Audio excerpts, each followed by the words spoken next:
So now that we have discussed the effects of X-ray, of ionizing radiation on our tissues, we've discussed the possible repair mechanisms and how we quantify the radiation. Now comes the question, how do we protect ourselves against X-rays? And this, I want to do this here as a general primer of radiation protection. It by no means replaces a regular radiation protection course, but it gives you the basic principles and the governing principles that are behind it. And as you will see, they are fairly easy to understand. So the absorbed dose depends on the intensity of the radiation, and the activity here is given, that's a term that is useful to know, is given in becquerel. And a becquerel is very simple, it's 1 decay per second. So that's, instead of saying 1 decay per second, one has decided to call it 1 becquerel. So for radioactive materials, we typically in SI units express it in becquerel. And now we have 3 basic elements of radioprotection. Number 1 is time. Don't be exposed to it for a long time. In practice, for biomedical imaging, the term that is being used is occupancy. And occupancy is basically, we take a room and we calculate what percentage of time of a working day do you spend in that room. So if your office is next to an X-ray imaging device, your occupancy, since you roughly work 8 hours per day in that room, your occupancy will be close to 100%. If it's a corridor where you pass through once a day, for example, your occupancy is essentially something like 20 seconds divided by 8 hours times 60 seconds. So it is very small.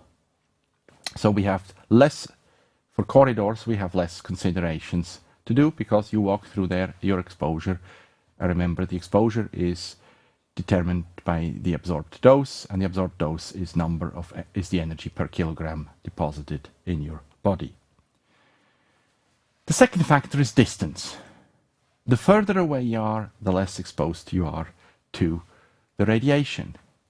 We have an object that releases a certain number of becquerel of decays, of events. It does that in all sorts of directions. The radioactivity doesn't know in which direction to go. And so the radiation that our body absorbs is proportional to the fraction of the solid angle that we occupy.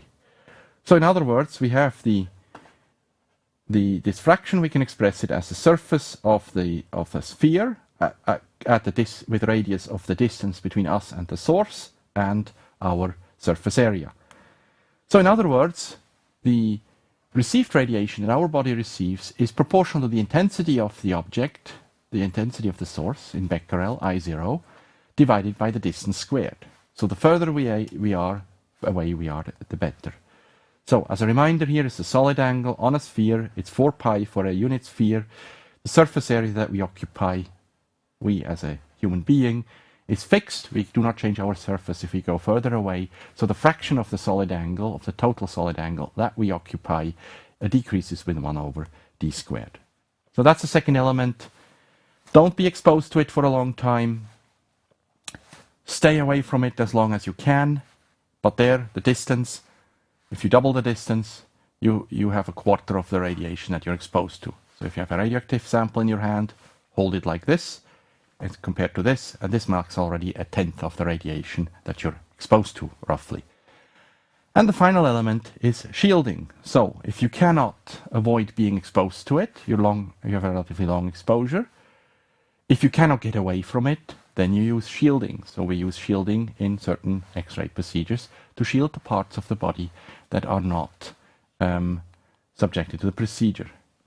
Now for shielding, we can have lead, we can have iron, we can have concrete, and water. And the thicknesses that you see here is the measure of the thickness needed to produce a tenfold reduction in X-ray exposure. So we have for lead, a tenfold reduction is achieved with 5 centimeters of lead. Iron, we need 10 centimeters. Concrete, 20. And if it is water, we need 1 meter of water to produce the same effect. So we have different materials at our hands. This depends on the energy and type of radiation. So to give a sense of the half-value layers, here's this number of materials. Iron or steel is close to 2 centimeters, bricks are 5 centimeters, concrete 6, dirt 8, ice 17 centimeters, softwood 22 centimeters, and snow, in our area sets of interest, 52 centimeters. So an increased half-value layer means a decreased efficiency as a shielding material. Now we have to consider the different types of radiation, as I will illustrate in shortly. We cannot just assume, well, we got a radiation and we will just take one type of shielding. We have to consider what kind of source it is. Here are alpha emission, beta emission, gamma emission, the different ways of shielding these different radiations. And here I want to just illustrate this with beta emitters, like C14 or tritium. They do not penetrate low Z material, so the shielding that one should use if one has beta emitters should be plastic or glass. They're low Z material so that we avoid Bremsstrahlung. We have a minimum in Bremsstrahlung in there. If we have high energy beta emitters, just as phosphorus 32, this is used for DNA labeling, for example, then what you do is first you do have a low Z shielding, so you try to the electrons, the beta emitters, those are electrons, they have to lose their energy. So you want to use low Z shielding and then complement this with lead shielding, because as these high energy beta emitters are losing their energy in the plastic, they are producing Bremsstrahlung, which are then X-rays. So you're transforming beta emitters into gamma emitters in this process. So you need to think of using lead there as well. So it does, the whole take-home message, it does depend on the type of radiation. And now we will demonstrate a few of the sources and also some rather surprising presence of radioactivity in our environment. Okay, so we will first demonstrate the effectiveness of certain material to eliminate radioactivity. This is strontium, a beta emitter. You can hear from the sound how active it is. Now I'll put the paraffin block in between, and here the paraffin block is a perfect way to eliminate the beta emissions. If we take plastic here, also this plastic is fairly good. On the other hand, aluminum, even though high Z material, is not very good at stopping this radioactivity from strontium. Now we'll take americium.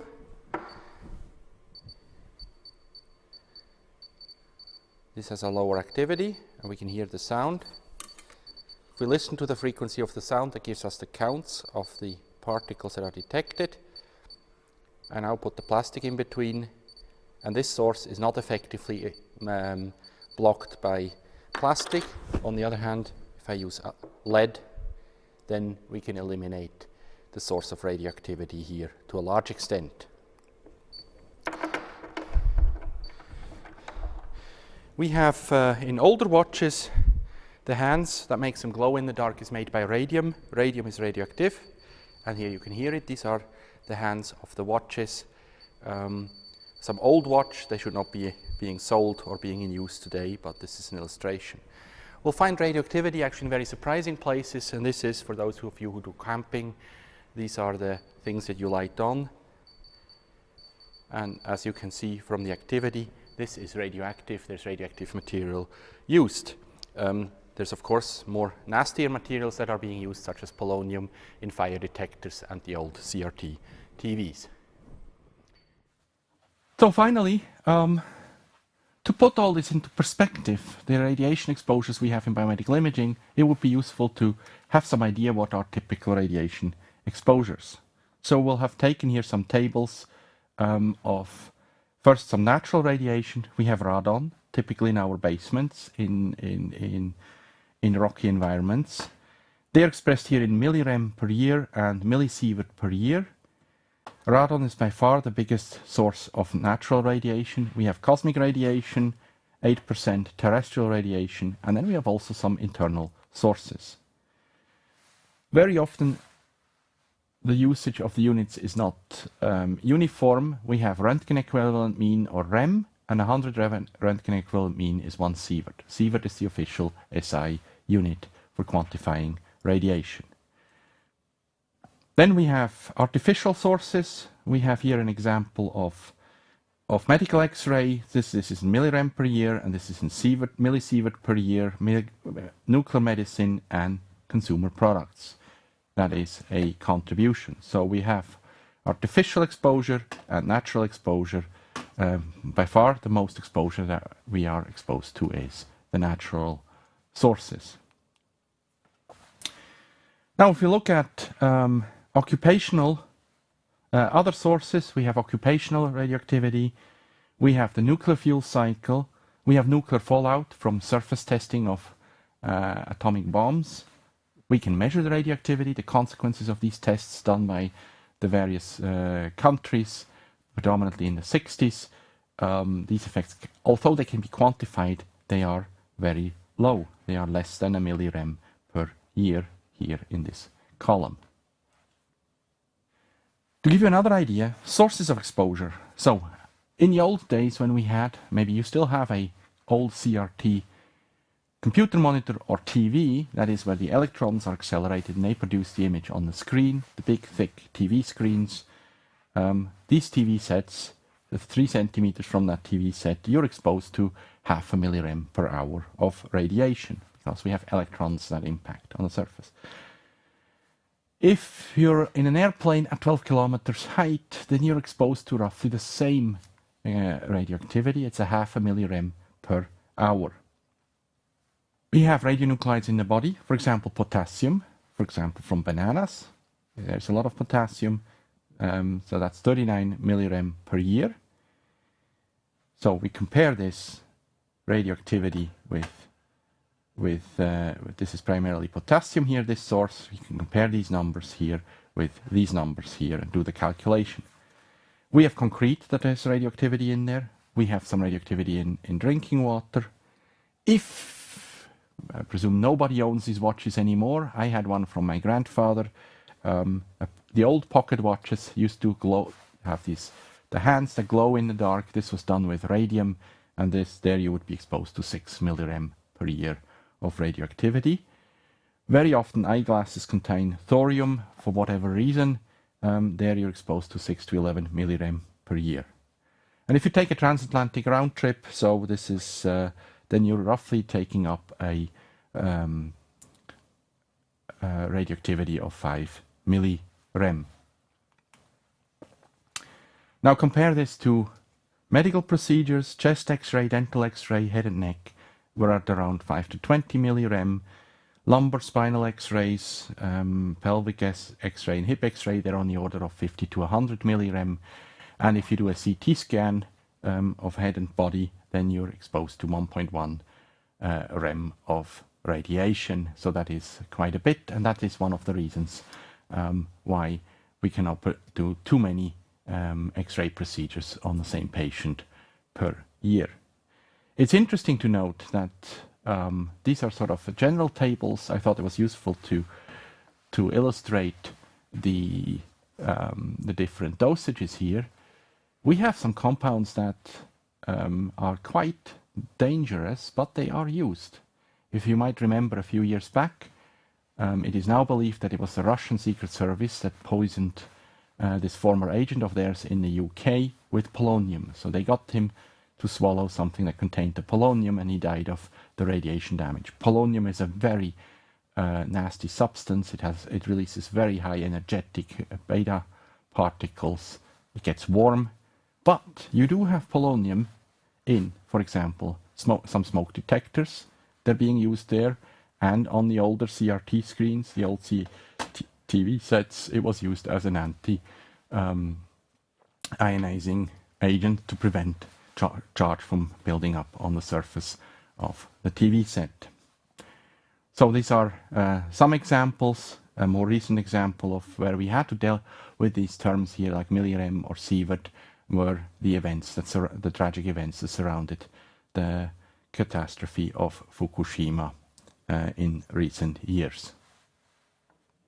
And here are some links that you can look at. Some calculators where you can calculate the dosage for certain exposures if you're interested in doing so.